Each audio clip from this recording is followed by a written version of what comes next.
Our first story today is with someone who became involved in gangs in the first grade and whose best friend was shot at 9 years old. When he had nightmares, he would open the Bible and sometimes read the book of Revelation to help him to go to sleep at night. I don't know if that took away the nightmares or gave him more, but he soon became disillusioned with Christianity. And while he started to excel academically, he became known as the guy who loved to debate Christians. But all that changed when he realized that the Bible actually predicted world history and gave him peace about what lies ahead. Let's welcome our first guest to Hope at Night, Sebastian Braxton. Thank you.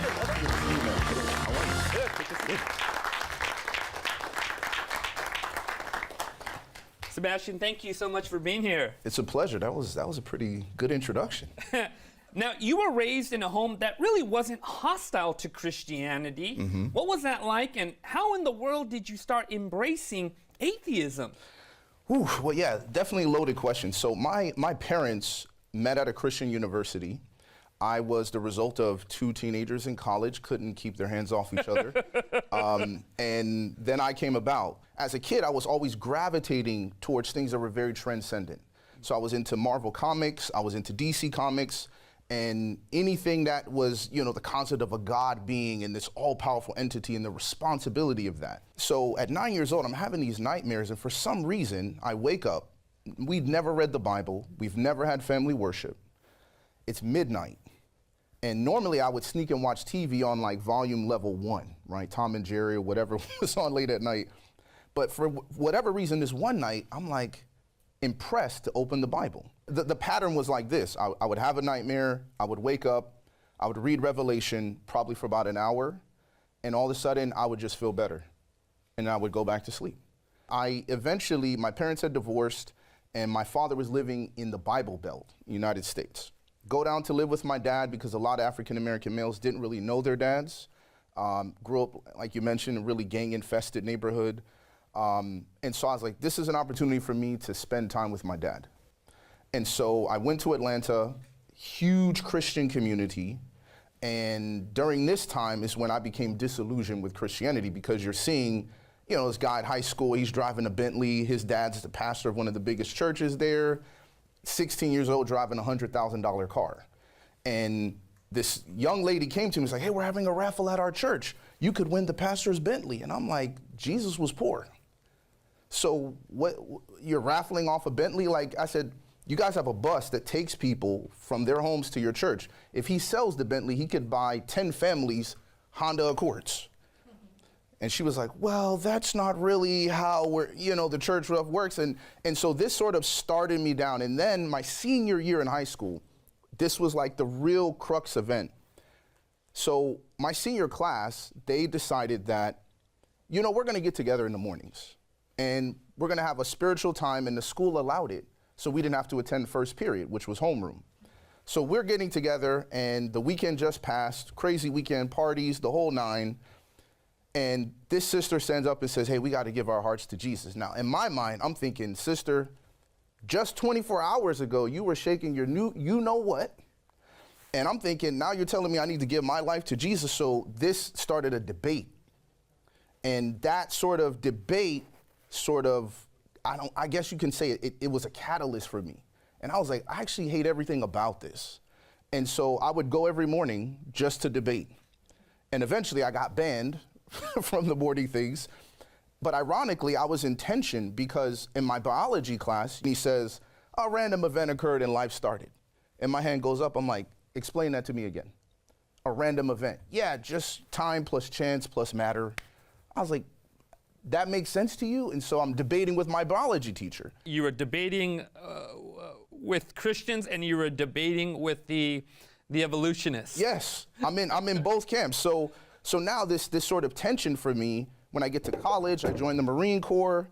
As I joined the Marines, they say there's no atheist right in a foxhole. I was one of them. And as a Marine, you're trained to kill. And in my mindset, which was before 9/11, I was just thinking, look, I want to be dangerous, a mercenary, whatever you can do. But I started to develop this social justice concern of human trafficking was very big at that time. And so I thought, yeah, if I can, use my skills to kill and to take out these sort of terrible things happening in the world, then I'm all for that. And so I had this weird sense of morality at the same time. So now you have this tension where I'm against religion. On the other side, I'm just intellectually can't accept evolution and the Big Bang. But then at the flip side, I have this weird sense of morality and social justice of like, why are we not protecting the weak?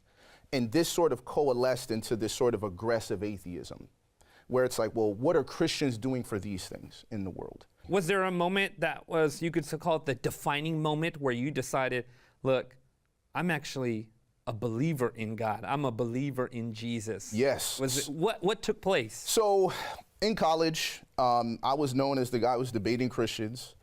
And I pretty much knew everybody on campus. I see this young girl walking through campus. She was beautiful. And I remembered seeing her in the student center reading her Bible. And so as I approach her, I'm desperate, right? I'm like, how do I get this girl to spend time with her? So I'm like, we should study the Bible sometime.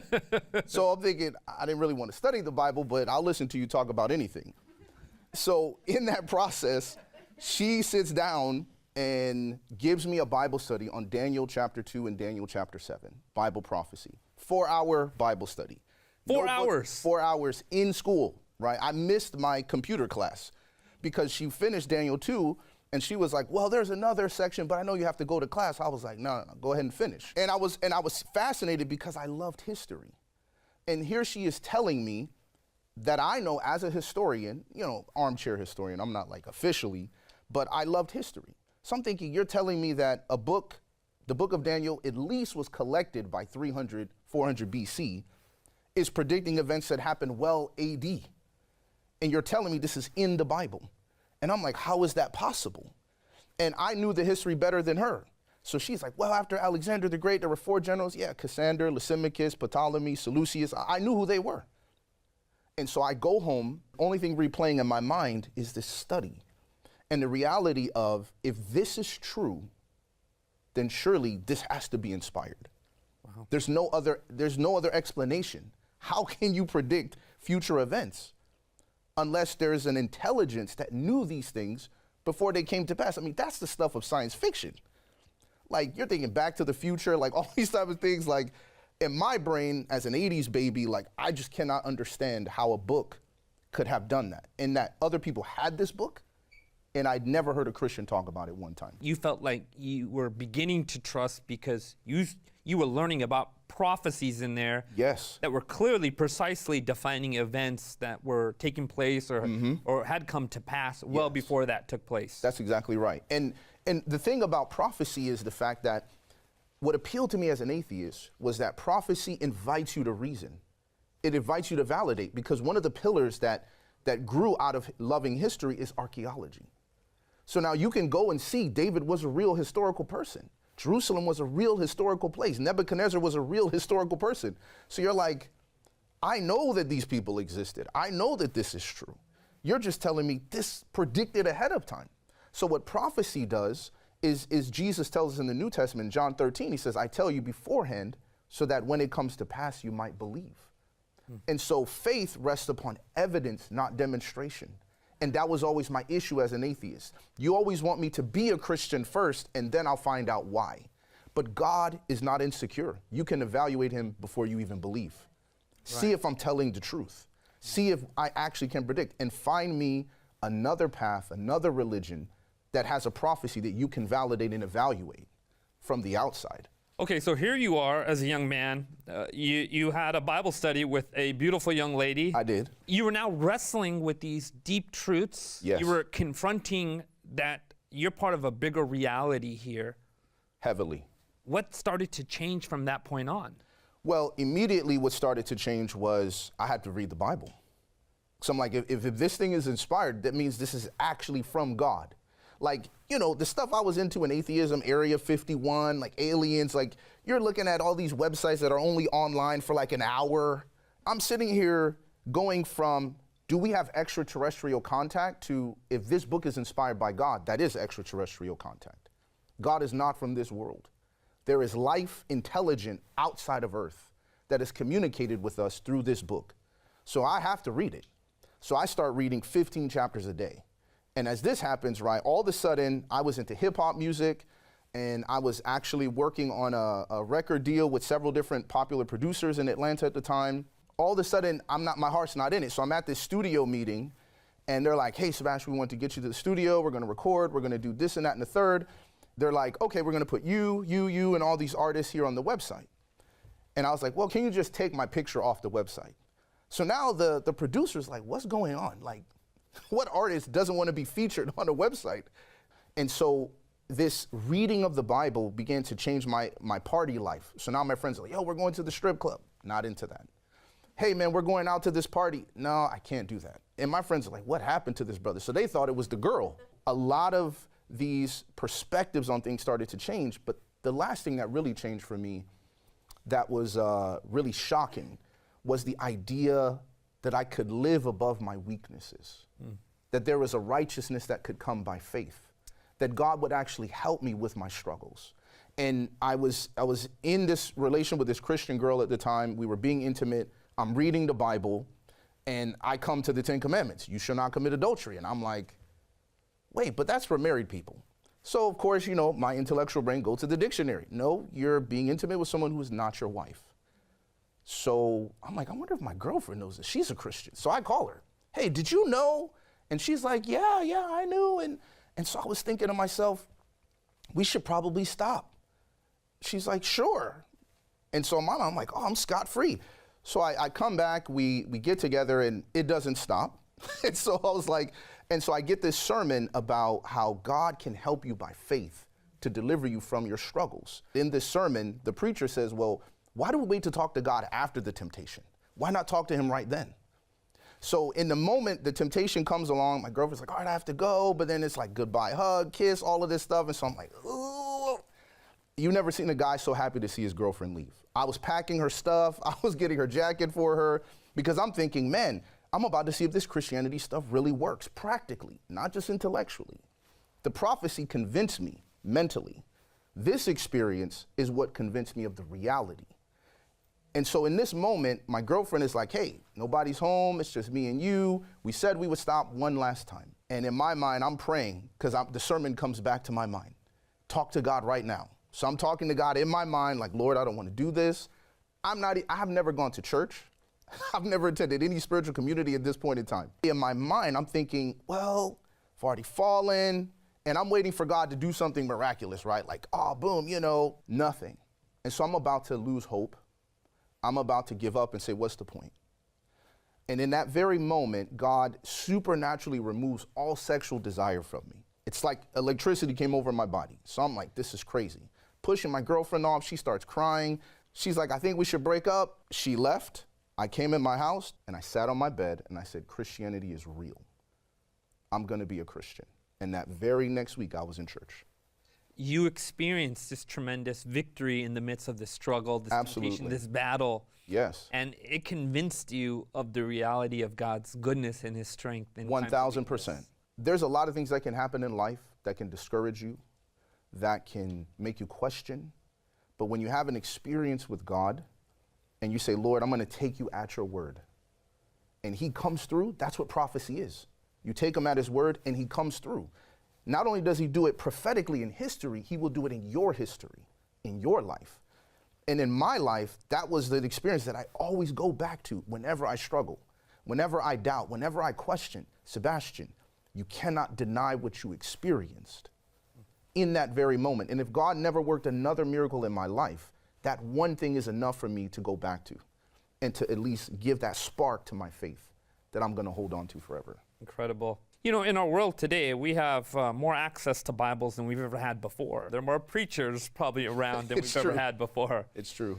Why do you think atheism still exists in our world today? And to top that off, most of these atheists, most people who are atheists, aren't card-carrying members of the atheist club. Gandhi has a saying where he says, I like your Christ, I do not like your Christians, because your Christians are so unlike your Christ. My issue was hypocrisy. That's what really solidified my atheism. It wasn't the intellectual. Yes, there were certain things in the Bible. God's going to burn you up forever. Like, I don't believe that. And these different ideas and ideologies that came in, they discouraged me from Christianity. But It was really the experience of these people do not look like the God of the Bible. They do not look like the Jesus of the Gospels.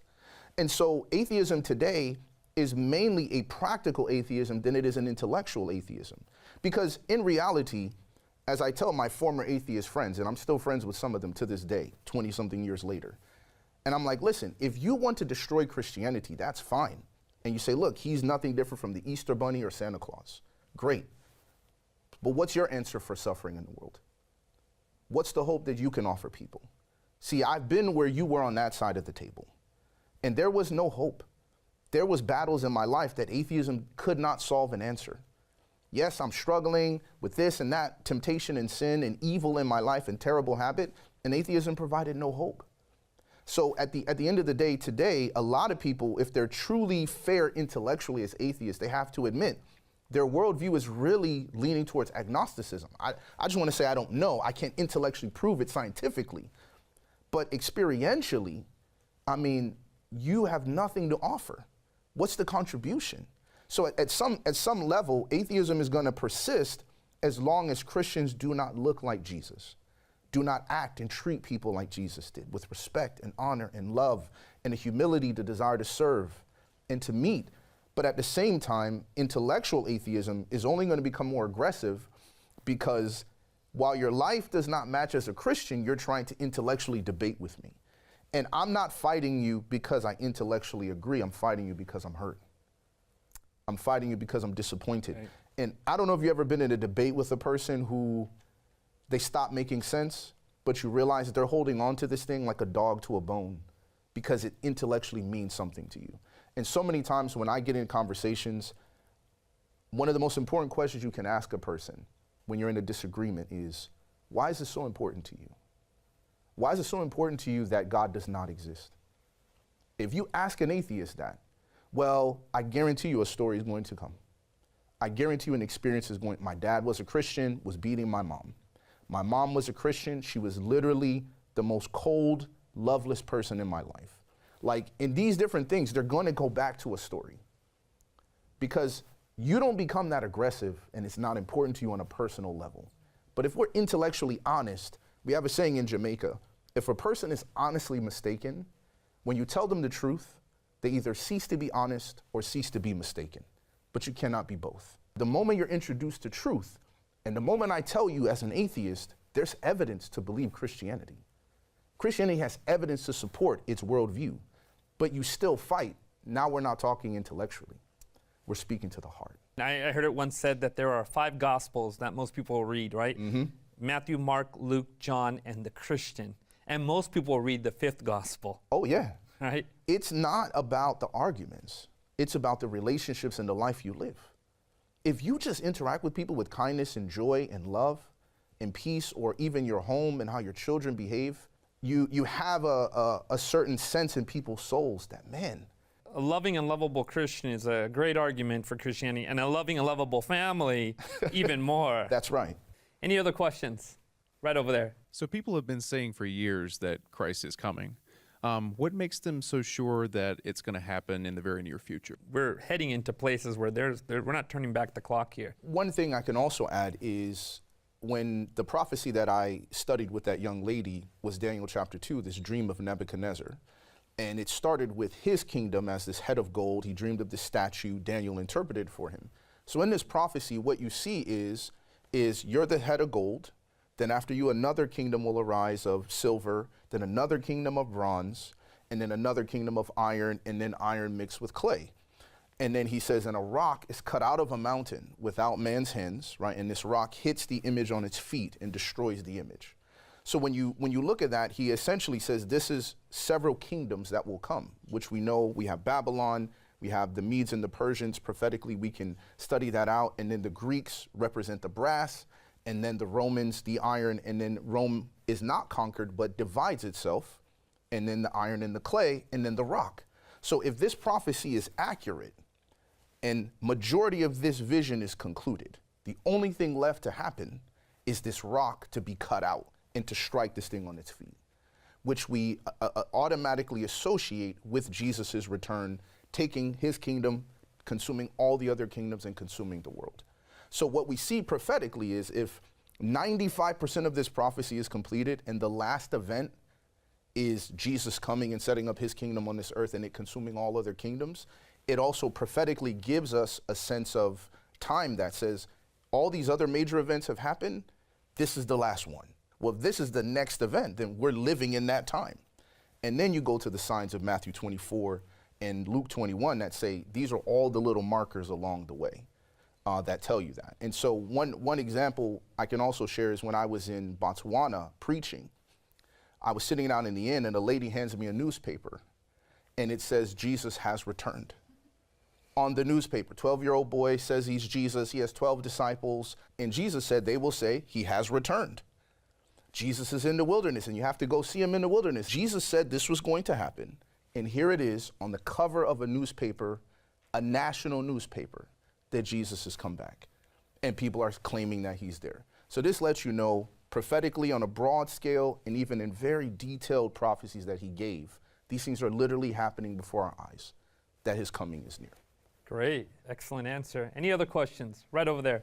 There are many cultures and religions that have predicted past events that are currently happening now, and future events. What makes you resonate most with Christianity, and have you explored any other religions? So coming from atheism, the biggest difference that I've found between Christianity and other religions is that Christianity is the only religion that allows you to evaluate without joining and participating in anything religious. You can just analyze the Bible, look at the prophecies, go to archaeology. With many other religions, when I had Muslim friends, I had people who were Hindu, Sikh, I had people who were also agnostic and, of course, other intellectual persuasions.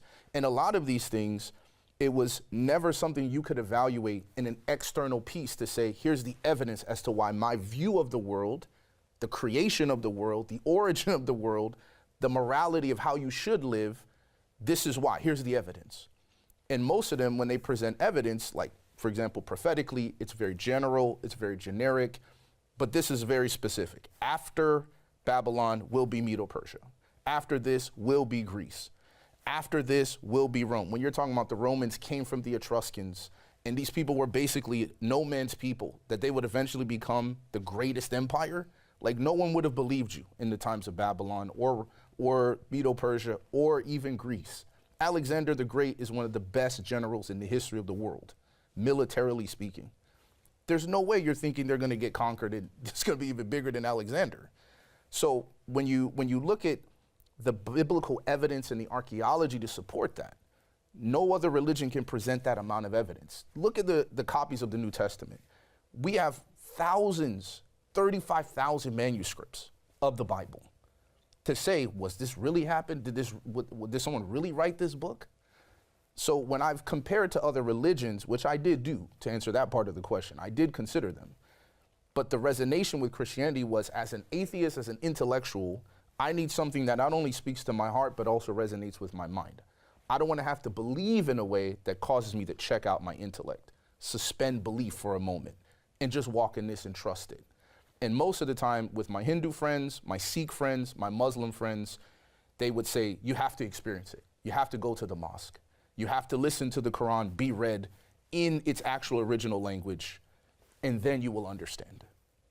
Well, for the Bible, I can just evaluate. I don't have to participate in that. And that's a big reason why it resonated with me. Any other questions? Right over there. This is more so a question for Sebastian. Okay. I was wondering if you think there's any middle ground to be reached with religious philosophies that try to solve the problem of suffering. So absurdism or existentialism come to mind. Do you think that there is some meeting place in the middle, or do you think that they're just sort of irreconcilable with each other?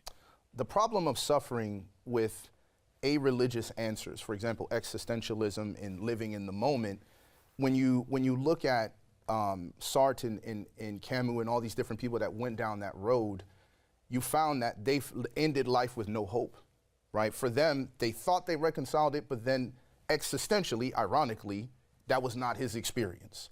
That was not how he ended. And so I do believe there is an element in religious intellectual persuasions that somehow echo elements of what the Bible says. But to say that there's a middle ground, I would say no, because they would be superficially similar but fundamentally different. The reason for that is in the Bible, there's a great controversy, which the book of Job paints. And that painting says that suffering isn't always based upon the consequence of evil, immorality. There's a suffering that comes because of a greater conversation that's happening universally in terms of God and Satan. And because of that, no a-religious entity would ever find middle ground with that perspective, because you'd have to posit the existence of God. And secondly, the a-religious intellectual persuasions also typically are born out of an issue with the existence of God and suffering. So their whole fundamental issue is, I can't go with God, because if he's so good and so great, why is all this pain? When these sort of persuasions are simply trying to solve it without him, but in order to posit the question at all, you need God. Because the moment you say there's evil in the world, you're saying there's such a thing as good. Well, the moment you say that, you have to have a standard to tell the difference. That's a law. In order for it to be a law, there must be a lawgiver.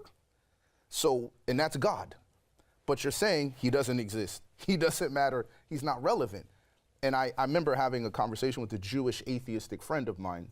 A Jewish atheistic friend. I'm putting all three of those categories together. Okay, go ahead. And she was like, I don't see why I need God to be moral. I said, well, how do you determine what's wrong? Now, mind you, she's Jewish by heritage, right, of the flesh. And so as she's telling me these things, I don't need God to know right and wrong, this and that and the third. I said, so how do you judge Germany for the Holocaust? Because when they were being interviewed, the individuals who were part of the Nazi party said, I broke no laws. That was the law in Germany. If you were a Jew, we arrest you. And the person who was on the inquiring party for the international justice said, well, is there not a law above our laws? And he said, what law is that? The supreme law in Germany is German law. That's it. There is no law above our laws. And that moment, she looked at me on the plane and said, I don't know how to respond to that. Because I said, the moment you posit what your grandmother went through in the Holocaust, you can't just look at your grandmother and say, there's no general sense that some things are just wrong. And we got to figure out why we know that that's true. But existentialism and absurdism and even Buddhist philosophy, that suffering is a result of desire because you love things, because you're attached to them, that's why you suffer. None of those philosophies can explain something like the Holocaust. None of them can explain, and they don't provide adequate answers to that. Great, tremendous. Any other questions? Right over there. In what part do you see the United States where the Antichrist is becoming more apparent? Well, when I first began to believe in Bible prophecy, as I said, some of these things didn't seem at all possible. There was a strong separation between religion and the government, church and state. That, of course, doesn't exist anymore. Religion and politics are inseparable, it seems. So that enables the possibility of religious persecution, first of all. Secondly, I thought, well, how can oppression happen here in the United States? Because we're free, liberty is a strong value, and then, of course, 9/11 took place. Yes. And we realized that, okay, every time we get on an airplane, we realize who's really in charge, and it's not us. The government reminds us that they're really in charge, they're in control. And the government has become stronger and stronger, not only within the United States, but dictating worldwide through different policies, through sanctions, and many things, through economic means. And then I thought, well, how can it be, that Revelation 13 talks about no one being able to buy or sell? How can that possibly happen globally? There's so many currencies. Well, digital currencies have no boundaries, no borders. So everything that the Bible has to say about how this can come about has already been paved for us. We can see that it's just a matter of a very short time before it happens. The question with the Antichrist and all this stuff, this is a fascinating topic, and we're going to offer some study resources, of course, for that. But I just think, man, this is, as you guys are sharing and talking, this is just really exciting, really incredible. And it gives us hope, that there's a God who's coming back for his people. Whatever's happening around us, we don't have to be afraid because Jesus is coming back for us. Absolutely. We got time for one more question? Right over there. How do we live in the now in the face of all these prophecies? Or do we even try to live in the now? I think when you look at the book of Daniel, you find the first half of the book is narrative. It's stories. And the second half is predominantly prophecies. Revelation is similar, in a similar structure. The first half of the book is very historical, the 7 churches, all of these different things. What you find is there are principles of how Daniel lived in chapter 1, where he refused to defile himself in that particular environment. Even though the environment was going corrupt, he decided to stay faithful to God. You see in Daniel chapter 2, the power of prayer and having those friends in that community that you pray with, that you seek God with, and you believe that God can deliver you from any crisis. And you go to Daniel chapter 3 and you see a character where I'm not afraid to stand and be counted when everyone is watching, right? And so you deal with this being faithful to God and what you know to be true in anonymity as well as in publicity. And in Daniel chapter 4, you see a character of a person who says, I'm willing to tell you the truth and speak truth to power even when it's not popular, and it may put my own life at risk. So I see some principles in the first half of Daniel's narrative that really drive home that point of how can I live in the light of these prophecies? And that really comes down to character and who you decide to be and the principles you're going to live by. Right. It definitely sounds like the experiences Daniel went through are a bit of a microcosm of what end-time events will be like. And we see his faithfulness, his trust in God, his prayer life, things that sustained him that will sustain us, too, towards the end. Been tremendous, exciting. You've taken us to an adventure in Bible prophecy, and we just got started. Yes. If you'd like to study more about the prophecies of the books of Daniel and Revelation, I encourage you to visit our resource site at hope.study. There you can find step-by-step Bible study guides that will walk you through the prophetic books of the Bible. Or if you'd like to study the Bible in person or in a group online, just let us know and we'll be happy to help. I hope tonight's episode has given you peace, not just about the future, but about the God who holds all of time in his hands. That means you could probably safely stock up on popcorn and ditch the surplus of canned goods and toilet paper. Do you believe there's a God who not only loves you, but cares enough to let you know what lies ahead? I hope you do, because knowing that gives me hope at night. Thanks again for joining us today. See you next week.